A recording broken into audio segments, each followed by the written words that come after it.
మీ కుటుంబ శాంతి, ఆరోగ్యం, ఆర్థిక అభివృద్ధి కోసం రుద్రాక్ష మహాపూజలో తప్పక పాల్గొనండి. ఇప్పుడే నమోదు చేసుకోండి. నమస్తే రమగారు. నమస్తే జయ. రమగారు, చిన్నపిల్లలు మనము కొట్టినప్పుడు కానీ ఏదైనా ఒక సందర్భం వచ్చినప్పుడు దెబ్బకి దెయ్యం వదులుతుంది అంటాం.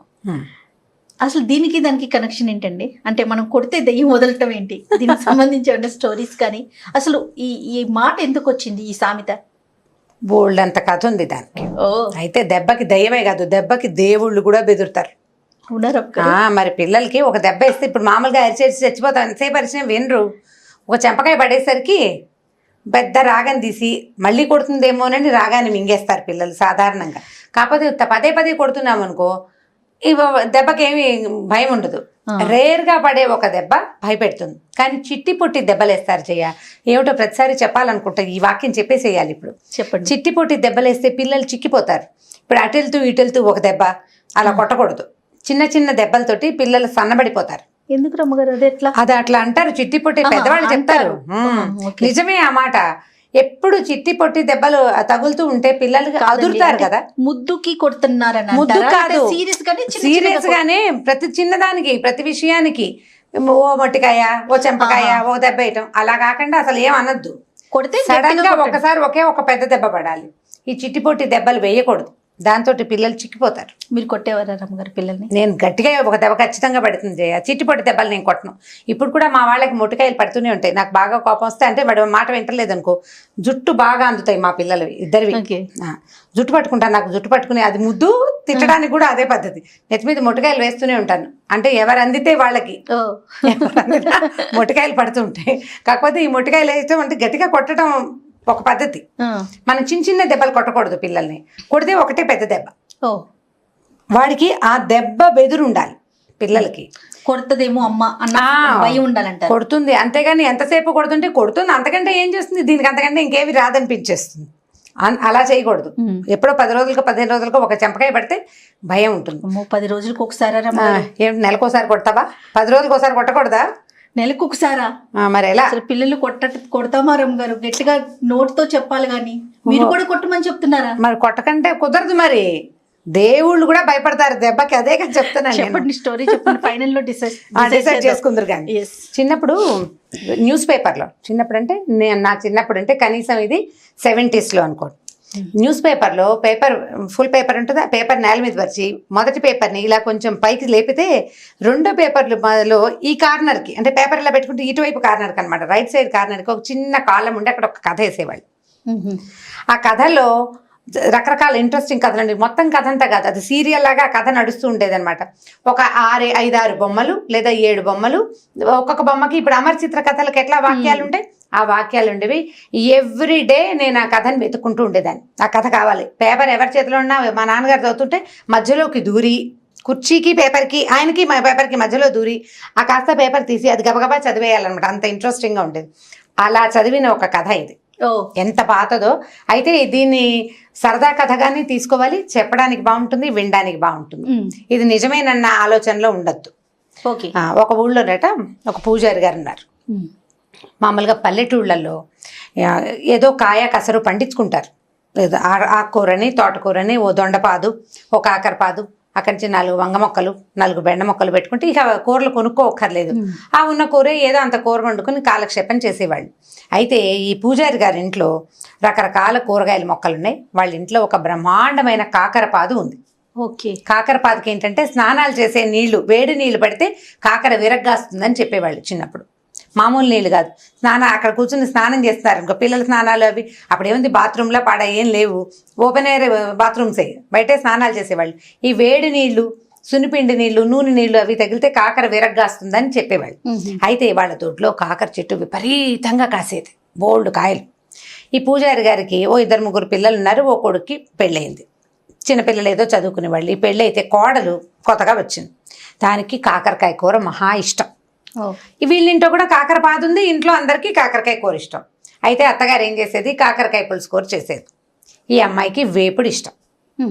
వేపుడు చేసుకుందామంటే ఆ వేపుడు ఎందుకు, బోల్డ్ నూనె, అంత నూనెకి వేసుకోవడం తినడానికి మనం ఏమైనా గొప్పవాళ్ళమా, పులుసు కూరకైతే అంత తిరగమాత పెడితే సరిపోతుంది, తీయగా పుల్ల బెల్లం పెడితే పిల్లలు తినేస్తారని ఆవిడ ససేమిరా వేపుడు చేసేది కాదు. పోనీ మీరు పులుసు కూర చేసుకోండి, నేను వేపుడు చేసుకుంటానంటే 2 కూరలు వండుకునేంత గొప్పవాళ్ళమా అని ఆవిడ తిట్టేది.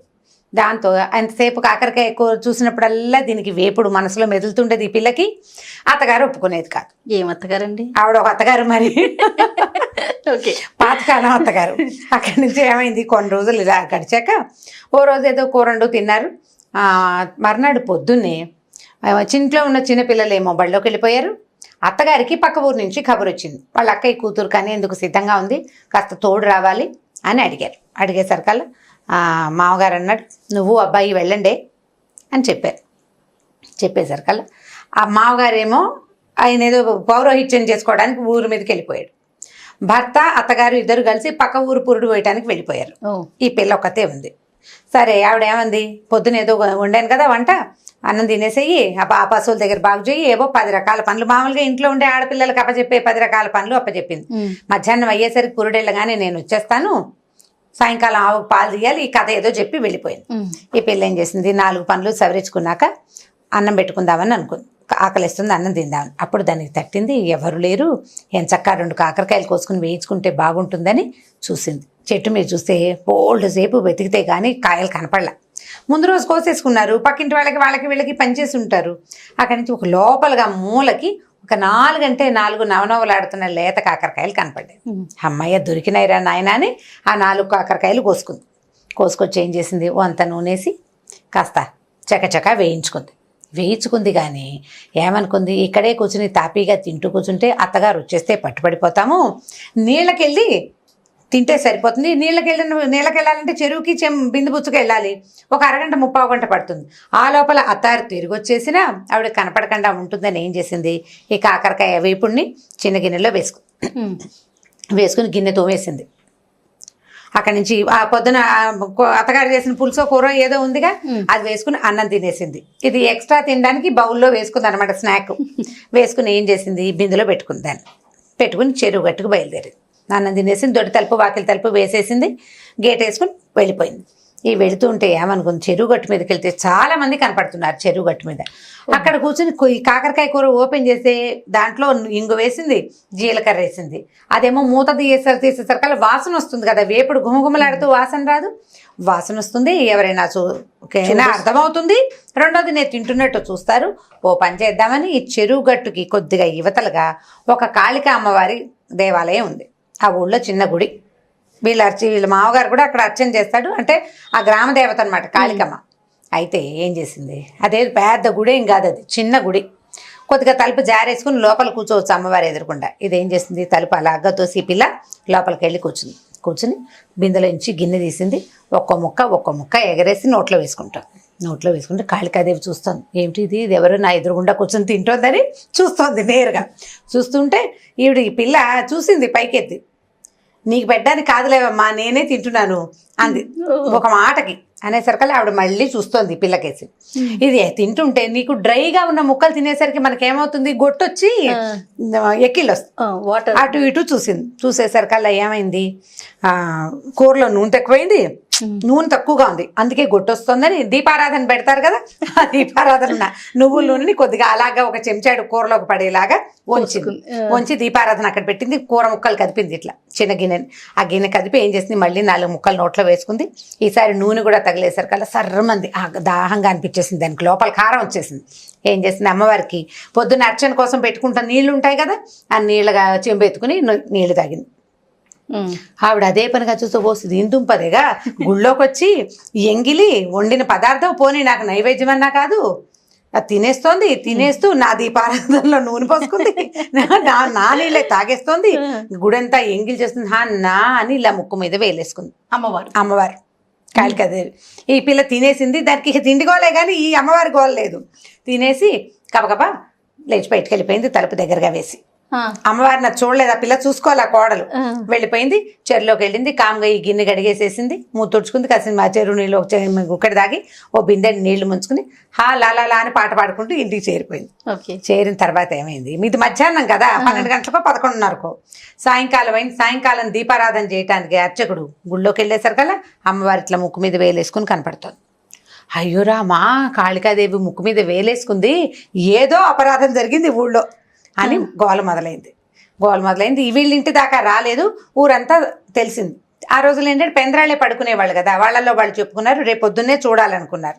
తెల్లవారేసరికల్లా ఊరంతా పొక్కిపోయింది, అమ్మవారి ముక్కు మీద వేలేసుకుంది కాబట్టి ఇప్పుడు జాతర జరిపించి అక్కడ ఒకడు ఉంటాడు, మరిడయ్య అని ఒక ఆయన ఉంటాడు, లేదా గురవయ్య అని ఉంటాడు. ఆ గురవయ్య ఒంటి మీదకి వచ్చి ఏం జరిగిందో చెప్తుంది అమ్మవారు. ఈ అమ్మాయి అనుకుంది కొంప మునిగిపోయింది, నిన్న నేను కాకరకాయ కూర తింటా చూసిందో ఏమిటో, అందుకే ముక్కు మీద వేలేసుకుంది. ఇప్పుడు గురవయ్య ఒంటి మీదకి వచ్చింది అనుకో అమ్మవారు, నిజం చెప్పి ఫలానా పిల్ల ఫలానా పూజారి గారి కోడలు కాకరకాయ తిన్నది, ఎంగిల్ చేసింది, నీళ్ళు తాగింది, దీపారాధన నూనెంతా వాడేసింది అని చెప్పేస్తే ముందు ఊళ్ళో పరుగు పోవటం పక్కన పెట్టి కాకరకాయ కూర వండుకు తిన్నందుకు అత్తగారు ఏమంటుందో అని భయపడి ఈ పిల్ల ఏం చేసింది, గబగబా బిందుచ్చుకుని మంచినీళ్ళకి వెళ్తున్నానని చెప్పి గుళ్ళోకి వచ్చింది.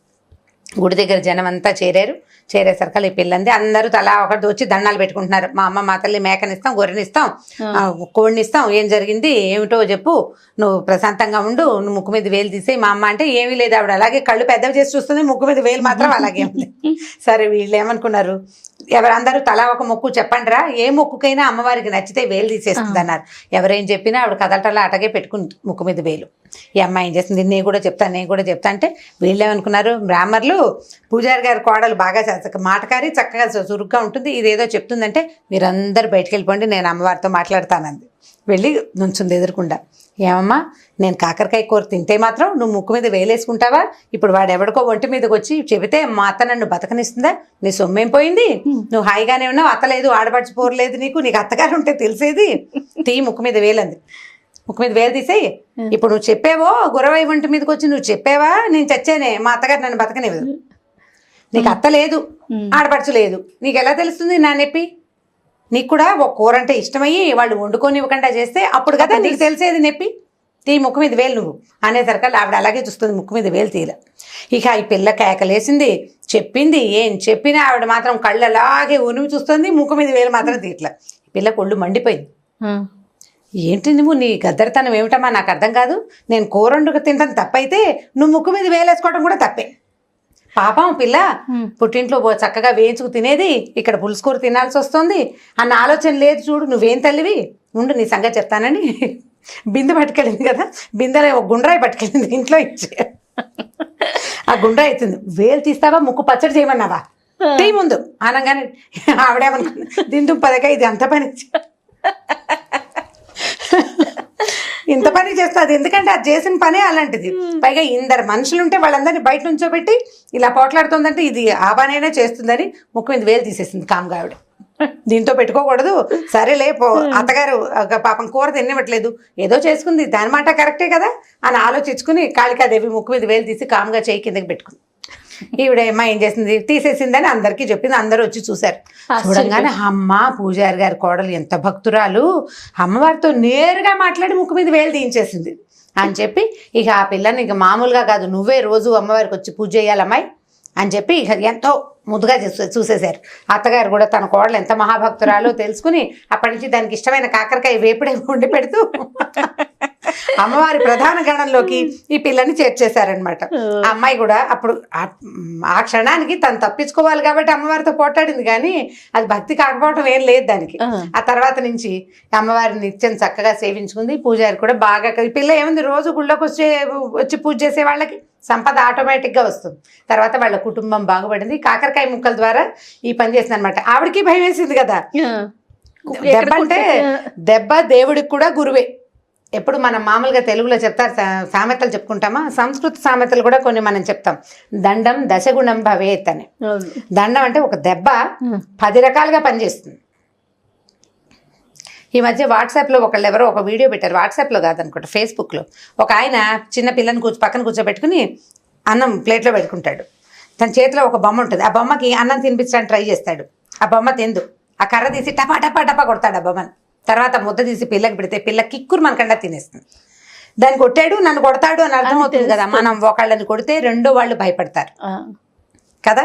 కాబట్టి ఈ దండానికి ఎవరైనా బెదరవలసిందే. దయ్యం బెదిరే కథ కూడా ఇంకొకటి ఉంది, నెక్స్ట్ టైం చెప్తాను మీకు. చాలా బాగుంది రామ్ గారు, చాలా ఫన్నీగా ఉంది, చాలా ఇంట్రెస్టింగ్ గా ఉంది కూడా. ఎంత పాత కథ, నేను 3rd క్లాస్ ఏమో ఈ కథ చదివే నాటికి. ఈ కథ సగం మర్చిపోయాను నేను. ఈ మళ్ళీ ఎలా గుర్తుకొచ్చింది మీకు? మా అక్కయ్యని, మాకు అక్కయ్యలు లేరు, మాకు రన్నింగ్ లైబ్రరీస్, వాకింగ్ లైబ్రరీస్ ఉన్నాయి మా దగ్గర. నేను మా అక్కయ్య ఏమిటి, మా అక్కయ్యకి బాగా గుర్తులేదు, ఇద్దరం కలిసి 4-5 సార్లు చెప్పుకున్నాక ఇంకా స్ట్రైక్ అయింది అనమాట. దీన్ని వంకాయ కూర అని చెప్పే ఊళ్ళలో, కొన్ని ఊళ్ళలో వంకాయ కూరగా కూడా చెప్తారు. ఆ పేపర్ లో వచ్చింది మాత్రం కాకరకాయ వేపుడే అనమాట. కాకరకాయ వేపుడు. సూపర్. చాలా బాగుంది రామ్ గారు. ఇంకొక వీడియోతో మళ్ళీ కలుద్దాం. తప్పకుండా. నమస్తే. నమస్తే.